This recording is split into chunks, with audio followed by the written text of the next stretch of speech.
ये cargo packing हो रही है एयरपोर्ट के लिए, पाकिस्तान जाएगी कराची। जो मैंने पहली वीडियो बनाई थी आपको दिखाया था। देखो दोस्तों ऐसे पैकिंग होती है ये फ्री, मैं मुकम्मल आपको दिखाता हूँ। बिल्कुल फ्री पैकिंग करके देते हैं, मजबूत पैकिंग होती है ये दोस्तों। पाकिस्तान अगर ये 40 दिन भी बंद रहे ना तो ख़राब नहीं होती खजूर, क्योंकि खजूर को ना नबी पाक सल्लल्लाहु अलैहि वसल्लम की दुआ है, खजूर वैसे भी नहीं ख़राब होती, साल भी पड़ी रहे। अक्सर दोस्त सोचते हैं कि खजूर ख़राब हो जाती है, पर ये खजूर ख़राब नहीं होती दोस्तों।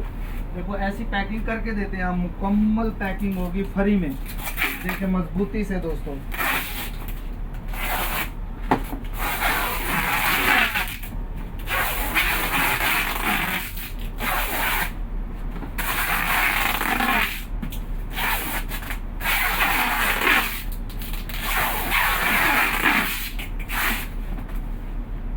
ये पाकिस्तान तक इसे कुछ नहीं होगा दोस्तों, मुकम्मल पैकिंग है ये, आप देख लो। ऐसे हम पैकिंग करके देते हैं, बिल्कुल फ्री पैकिंग। पैकिंग को कोई टेंशन नहीं देते हैं।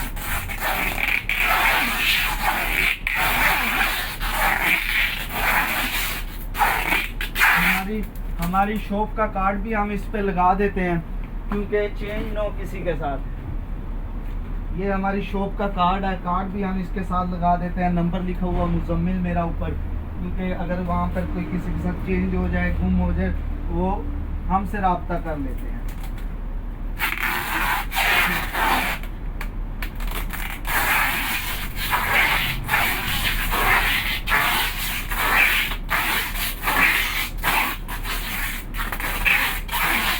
ये पैकिंग है दोस्तों। अगर आपको हमारी वीडियो अच्छी लगी है तो शेयर लाजमी करना और फॉलो भी करना, क्योंकि दूसरे दोस्त भी देखें वीडियो। मदीना मुनव्वरा की खजूरें, मैं आपको सबको मदीना की खजूरें दिखाता हूँ माशाल्लाह। सब दोस्तों शेयर किया करो वीडियो, बाकी आपकी सबकी मोहब्बत होगी। आप सबके लिए भी हम दुआ करते हैं। अस्सलाम वालेकुम।